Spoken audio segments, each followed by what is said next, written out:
There are several places in the Bible that talk about why Jesus came. And in one of those, Jesus said that he came to seek and to save that which was lost. When I was a kid, I was out behind my house with my friend. It was kind of over a hill where no one could see us. And we had this marvelous idea of taking an aerosol can, like a spray paint can, and stabbing it with my pocket knife, my Boy Scout pocket knife. And I don't remember if we got it on the first try or not, but eventually it actually worked and it started spraying something all over the place. And so we took off running. And after everything calmed down, we went back and looked at the can to see what it looked like and talked about how cool it was. But in the midst of that, somehow I lost my pocket knife, and so we searched all over and we couldn't find it.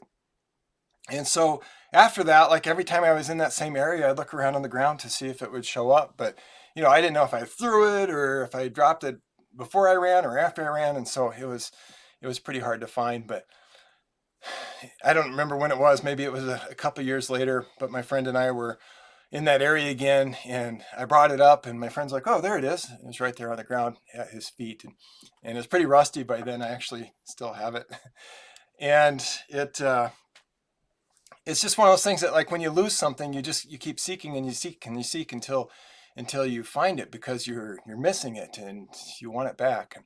And so it's interesting when we think about that Jesus came to seek and to save that which was lost, because it's talking about people and how people can be lost, and he seeks them out to save them.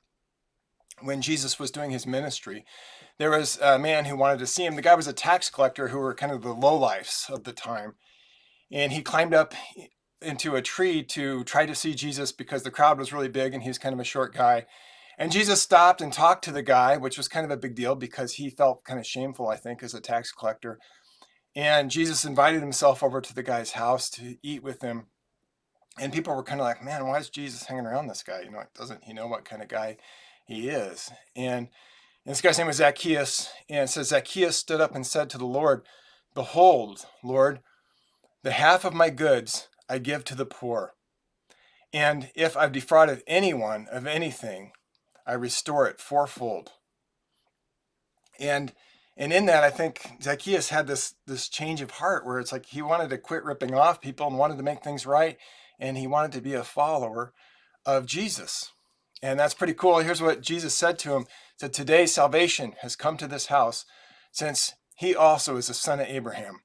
For the Son of Man," talking about Jesus, "the Son of Man came to seek and to save the lost." He came to seek and to save lost people like Zacchaeus. And so while other people are like, "Oh, this guy's a rotten guy, why is Jesus hanging out with him?"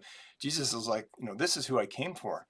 I've been seeking out people like Zacchaeus who need to be saved, who need to be rescued.